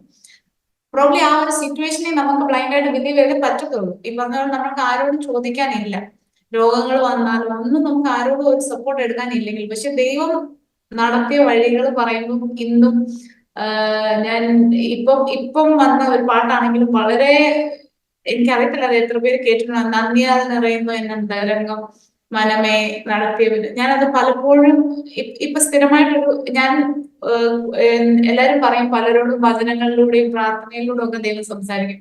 പക്ഷെ ഞാൻ എപ്പോഴും തനിയായിരിക്കുമ്പോൾ ഞാൻ എപ്പോഴും പാട്ട് കേൾക്കുന്ന ഒരാളാണ്. അപ്പം എന്നോട് പലപ്പോഴും ദൈവം പാട്ടിലൂടെ സംസാരിക്കാറുണ്ട്. സോ ഈ യങ്സ്റ്റേഴ്സ് ആയിട്ട് എന്നെ കേൾക്കുന്ന ആരെങ്കിലും ഉണ്ടെങ്കിൽ, നിങ്ങൾക്ക് ദൈവസന്നിധിയിൽ വരാൻ ഒരു മീഡിയം ആയിട്ട് അത് പാട്ടാണോ, പ്രാർത്ഥനയാണോ, അതോ വചനമാണോ, നിങ്ങൾ ഏതാണോ ബൂസ്റ്റ് ചെയ്യുന്നത്, അത് ആ ഒരു മീഡിയത്തിലൂടെ നിങ്ങൾ എപ്പോഴും ദൈവത്തിൽ കണക്റ്റഡ് ആയിട്ടിരിക്കാൻ എപ്പോഴും നമ്മൾ ദൈവത്തിനോട് ഒരു കണക്ഷൻ ഉണ്ടാവണം. നമുക്ക് ഈ ലോകത്തിൽ വേറെ ഒന്നും നേടാനില്ല. ഇന്ന് നമ്മൾ പലപ്പോഴും, ഇനി ഒരു കാര്യം പറയുകയാണെങ്കിൽ, നമ്മൾ പലപ്പോഴും ദൈവസന്നിധിയിൽ വന്നു കഴിയുക, ഒരു സ്റ്റേജ് വന്നു കഴിയുമ്പോൾ നമ്മൾ പഴയതൊക്കെ മറന്ന്, ഇതൊക്കെ ഇപ്പൊ ഒരു തെറ്റല്ലാത്ത കാര്യമാണ്. ഇപ്പോഴത്തെ ജനറേഷൻ ഇതൊരു പാപമല്ല. നമ്മുടെ ചെറുപ്പത്തെ അതൊരു തെറ്റായിരുന്നേനെയായിരിക്കും. പക്ഷെ ഇപ്പം ആൾക്കാർ അത് ഇപ്പത്തെ കാലത്ത് ഇതൊരു നോർമൽ കാര്യമാണെന്ന് നമ്മൾ വിചാരിക്കും. പക്ഷെ അല്ല, നമ്മൾ ദൈവമക്കളാണെങ്കിൽ തെറ്റ് തന്നെയാണ്. നമ്മുടെ ദൈവത്തോട് നമ്മൾ വെച്ചിരിക്കുന്ന ഒരു ഉടമ്പടിയുണ്ട്. നമ്മൾ സ്നാനപ്പെടുമ്പോഴോ ദൈവത്തെ രക്ഷകനായി സ്വീകരിക്കുമ്പോഴോ അന്ന് നമ്മൾ എടുത്ത ആ ഒരു ഡിസിഷൻ ഉണ്ട്, ഞാൻ ഇതൊന്നും ചെയ്യത്തില്ല, നമ്മൾ ഈ പാപമൊക്കെ വിട്ടാ ജീവിക്കാൻ പോകുന്നതെന്ന്. പക്ഷെ ഇപ്പോഴത്തെ ജനറേഷൻ വരുമ്പോൾ നമ്മൾ പറയുന്ന ഒരു എന്താ പറയുന്നേ, എക്സ്ക്യൂസ് ഉണ്ട്. ഇല്ല, ഇപ്പൊ നമ്മൾ ഓഫീസിൽ ഇങ്ങനെയാണ്, നമ്മൾ ഇങ്ങനെ ചെയ്തില്ല, അവർ നമ്മളെ കൂട്ടത്തില്ല. ഇന്നും ഞാൻ വർക്ക് ചെയ്യുന്ന ഓഫീസിൽ ഞാൻ പലപ്പോഴും ഐസൊലേറ്റഡ് ആവാനുണ്ട്. പക്ഷെ ഞാൻ അപ്പോഴും എന്റെ ഉള്ളിൽ എന്നോട് ദൈവത്വം സംസാരിക്കുന്നത് എന്ന് വെച്ചാൽ, നിന്നെ ഈ സ്ഥാനത്താക്കി വെച്ചിരിക്കുന്നത് ഇതിനല്ല, ദൈവത്തിന്റെ ഉദ്ദേശം വേറെയാണ്. നമ്മൾ ലോകമനുഷ്യരെ പോലെ അവരുടെ കൂടെ ഒഴുക്കത്തിൽ ഒഴുകാനല്ല ദൈവം നമ്മളെ അങ്ങനെ ഒരു സാധനം. നമ്മളെ അവിടെ ദൈവത്തിന് വേറൊരു ഉദ്ദേശം കാണും നമ്മളെ കൊണ്ട്. അപ്പൊ നമ്മൾ എപ്പോഴും ദൈവസന്നിധിയിൽ നമ്മളെ തന്നെ താഴ്ത്തി ഏൽപ്പിച്ച് എപ്പോഴും ഞാൻ പ്രാർത്ഥിക്കുന്ന ഒരു വാക്ക്, ദൈവമേ നമ്മളെ തന്നെ ശോധന ചെയ്യാനും അതിനെ ശുദ്ധീകരിക്കാനും നമ്മൾ പഠിക്കണം ഇപ്പോഴത്തെ ഒരു സിറ്റുവേഷനിൽ. ബിക്കോസ് ഇന്നത്തെ കാലഘട്ടത്തിൽ നമ്മുടെ പുറകെ ആരും നടക്കത്തില്ല. പേരൻസ് നടന്നുകൊണ്ട് ഇതൊന്നും ചെയ്യരുതെന്ന് പറയത്തില്ല. നമ്മുടെ പാസ്റ്റർ നമ്മുടെ പുറകെ നടന്നുകൊണ്ട് ഇത് ചെയ്യരുത്, അത് ചെയ്യുന്നുണ്ടോ എന്ന് പറയത്തില്ല. ഇപ്പോഴത്തെ പോകെ നമ്മുടെ ലൈഫ് സ്റ്റൈൽ ഇനിയും കോംപ്ലിക്കേറ്റഡ് ആയിക്കൊണ്ടിരിക്കും. സോ ഞാൻ മനസ്സിലാക്കുന്നത്, നമ്മുടെ ജീവിതത്തിൽ എന്നും ദൈവം നമ്മുടെ കൂടെ ഉണ്ടെങ്കിൽ നമുക്ക് ഈ കാലഘട്ടത്തിൽ മുമ്പോട്ട് പോകാൻ പറ്റത്തുള്ളൂ. ദൈവം സഹായിക്കുക, അനുഗ്രഹിക്കുക ചെയ്യട്ടെ, ധാരാളം അനുഗ്രഹിക്കട്ടെ, കുടുംബമായിട്ട് സഹായിക്കട്ടെ. പ്രാർത്ഥിക്കാം, നമ്മുടെ കുഞ്ഞുങ്ങൾക്ക് വേണ്ടി പ്രാർത്ഥിക്കാം, യുവാടെ കുഞ്ഞുങ്ങൾക്ക് വേണ്ടി. പ്രസിദ്ധ തന്നെ ചുരുക്കവാചകത്തിൽ പരിശുദ്ധനായ ഞങ്ങളുടെ കർത്താവേ, ഇന്ന് സന്ധ്യാസമയത്ത് ഞങ്ങളുടെ സന്നിധിയിൽ കർത്താവെ, ഞങ്ങൾക്ക് ഇത്രത്തോളം പേർക്കായി കൂടിയുള്ള ഞങ്ങൾ കർത്താവെ ഈ സൂമിലൂടെ ഞങ്ങൾക്ക് സഹായിച്ചു പോകുകൾക്കായി സ്തുതിക്കുന്നു കർത്താവെ. ഈ കാലഘട്ടത്തിൽ കർത്താവെ അനേക കുഞ്ഞുങ്ങൾ കർത്താവെ ലോകത്തിൽ നഷ്ടപ്പെട്ടു പോയിക്കൊണ്ടിരിക്കുമ്പോൾ കർത്താവെ വിശ്വസ്തയോടെ കർത്താവെ ഞങ്ങളുടെ സന്നിധിയിലായിരിക്കാൻ ഞങ്ങളുടെ ദൈവത്തിന്റെ സത്യം കർത്താവെ, ഈ സത്യദൈവത്തെ അറിഞ്ഞ കർത്താവെ ഈ വഴിയിലൂടെ തന്നെ നടക്കുവാൻ ഞങ്ങളുടെ വിധത്തിനെ സഹായിക്കണമെന്ന് പ്രാർത്ഥിക്കുന്ന കർത്താവെ. ഞങ്ങളുടെ കുഞ്ഞുങ്ങളെയൊക്കെ ഞങ്ങളുടെ കരങ്ങളിലേക്ക് സമർപ്പിക്കുന്ന കർത്താവെ, ഞങ്ങളുടെ കുഞ്ഞുമക്കളെയൊക്കെ ഞങ്ങളുടെ കരങ്ങളിലേക്ക് സമർപ്പിക്കുന്നു. അവർ കുഞ്ഞു കർത്താവെ പ്രായങ്ങളിൽ തന്നെ, ചെറിയ പ്രായങ്ങളിൽ തന്നെ കർത്താവിന്റെ കൽപ്പനകളെ അനുസരിക്കുവാനും അതിന്റെ മഹാത്മ്യം മനസ്സിലാക്കുവാനും വരും കാലങ്ങളിൽ ദൈവത്തിന് വേണ്ടി കൂടുതലായി പ്രയോജനപ്പെടുവാനും ഞങ്ങളുടെ കുഞ്ഞുങ്ങളെയൊക്കെ കർത്താവെ സഹായിക്കണമെന്ന് പ്രാർത്ഥിക്കുന്നു.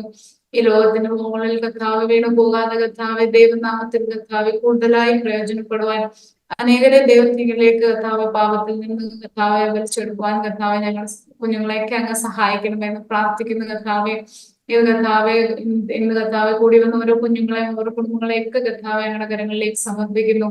കർത്താവ് ദൈവത്തിൽ ആശ്രയിക്കുവാൻ കർത്താവെ ഞങ്ങൾ ഇന്ന് പാട്ടിലൂടെ കേട്ടതുപോലെ കർത്താവ് ഞങ്ങൾ കർത്താവ് വചനത്തിലൂടെ കേട്ടതുപോലെ ഞങ്ങളുടെ കർത്താവിൽ മാത്രം ആശ്രയിക്കുവാൻ ഞങ്ങളെ അങ്ങ് പഠിപ്പിക്കണമേ പ്രാർത്ഥിക്കുന്ന കർത്താവെ. ഞങ്ങൾ മനുഷ്യരിലോ ഞങ്ങളുടെ മാതാപിതാക്കന്മാരിലോ പ്രഭുക്കന്മാരിലോ കർത്താവെ ഞങ്ങളുടെ കർത്താവെ സാറുമാരിലോ ഒന്നും കർത്താവെ ആശ്രയിക്കാതെ ഞങ്ങളുടെ ദൈവം ഒന്ന് മാത്രമാണ് ഞങ്ങളുടെ ആശ്രയം കർത്താവെ ഉറക്കെ പറയുവാൻ വളരെ കർത്താവെ കോൺഫിഡന്റോട് ഞങ്ങളുടെ ജീവിതത്തിൽ അത് പറയുവാനാണ് ഞങ്ങളുടെ ജീവിതത്തിൽ ഒരു സാക്ഷിയായി തീരുവാൻ കർത്താവെ ഞങ്ങളെ ഓരോരുത്തരെയും അങ്ങ് സഹായിക്കണമേ പ്രാർത്ഥിക്കുന്നു.